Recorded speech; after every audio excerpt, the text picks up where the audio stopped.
你体验过什么叫露宿街头吗？我有。你体验过背叛吗？我有。你体验过被误解？我有。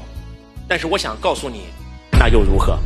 周老师15岁的时候，因为父亲破产，我只能够选择初中辍学。我进工厂摆地摊，去当一个普通的修车工，学习补轮胎，学习电气焊，每天都睡在那个修车房里，还被老板打，还被老板骂，还1分钱工资没有。后来又换工作，进工厂学开车床、锯床、磨床、洗床，一个月只有50块钱工资，一干就干12个小时，有时候经常还要上夜班。后来去当帮厨，也是每天要工作到凌晨1、2点钟，早上5、6点钟起床就要做早餐。后来什么都没学会，又不给我发工资，我只能去工地当一个普通的农民工。15岁的我，周岁只有14岁，就已经开始做钢筋工，修桥、盖房子、架高压线，一天只能干15块钱。在工地里被人打、被人骂、被人笑话、被人看不起，在工地里整整干了2年时间。我不管是春夏秋冬，下雨下雪烈日，都在工地上班，一年365天，我瘦的皮包骨，但我终于靠自己的努力赚了4300块钱。但是我知道4300块钱还不了父亲20万的外债，不能帮助我的母亲，可以让她不用再工作了，所以我一定要想方设法赚更多的钱。我怎么才能赚更多的钱呢？我要学习，我要投资我的头脑，我要投资我的脖子以上。所以当我向宇宙发出这个大愿的时候，机会就来了。我回到家赶集的时候，就收到一张传单：学习改变命运，知识改变人生，河南省方圆电脑学校，学费刚好4300块钱。我觉得这就是老天爷在给我提示啊，这叫天启啊！就因为上了这个学校，我再也不用去工地上班了，我可以去 IT 市场找一份工作。就因为在 IT 市场找了一份工作，卖 MP3，在给客户下载歌曲的时候，看到了一本电子书《富爸爸穷爸爸》。那本书我亲手抄了8遍。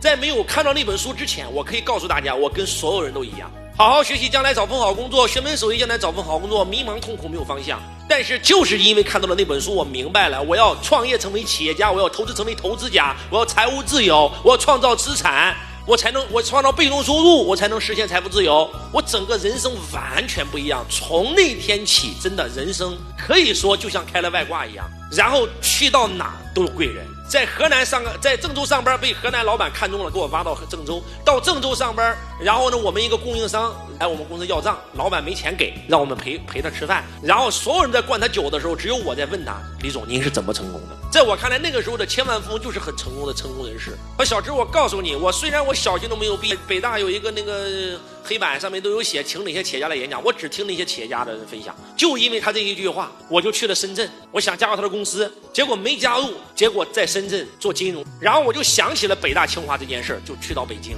就到了北京以后，在北大我见到了80后的第一个亿万富翁理想，今天理想汽车的创始人。他就在那分享的时候，我边听我就边在下面流泪。凭什么他是80后，我也是80后，他能成为亿万富翁，我不可以啊？我也可以。我听到了商界杂志老总的分享，还以为我是北大的学生，人手给我送了一本商界。我跟杨老师每人领了一本，领了2本。我以前不懂什么是 IPO， 什么是创业，什么是营销，什么是商业模式，什么是上市，我也不认识谁是马云，谁是牛根生，谁是柳传志，谁是马斯克，谁是比尔盖茨，谁是沃伦巴菲特，都是通过那本书学的。今年看商界杂志的时候，我就在想，凭什么任正非能登上商界的封面人物，马云能登上，马斯克能登上，巴菲特能登上，我为啥就不能登上？我有一天也要成为商界的封面人物。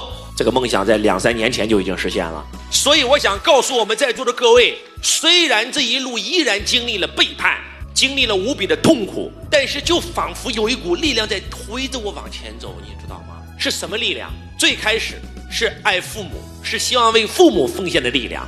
后来有了自己的爱人，希望他过上好生活。后来有了自己的孩子，希望孩子过上好生活。后来有了跟自己一帮兄弟一起创业，希望他们也能买房买车，希望为他们奉献。后来有了我的财商导师班，有了我的福布斯，我希望他们跟我一样能过上好生活。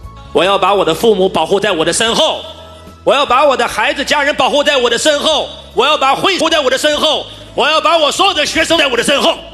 慢慢的，升起了更大的梦想。咱所有的一切不都是这个伟大的时代、伟大的国家民族给的吗？就希望能够为这个国家、为这个民族做点事儿。就是越奉献力量越大，越奉献力量越大，就奉献到最后就没有自我了。很多人经常问我一个问题，说你不累吗？就为什么你会累？因为有一个我存在，所以你会累。你把我都整没了，还怎么累？用老子的话叫无上我，我都没了，你怎么还会累呢？你怎么还会委屈呢？你怎么还会痛苦呢？只有一路向前。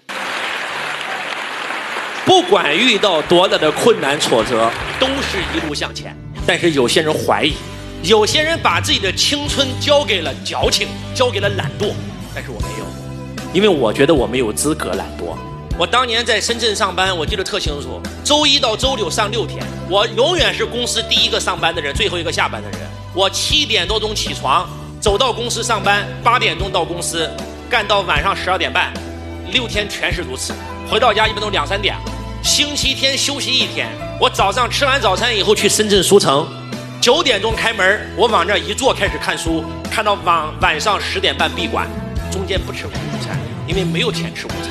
很多人得了抑郁症，你知道为什么我经历了那么多困难险阻我没有得抑郁症吗？因为我觉得我没有时间得抑郁症，因为父母的老去不由得我等，因为还有兄弟追随着我。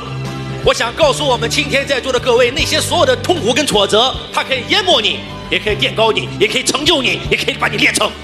就像特蕾莎修女讲的一样，你辛苦建立的所有一切可能瞬间被人摧毁，那我们还是要建设呀。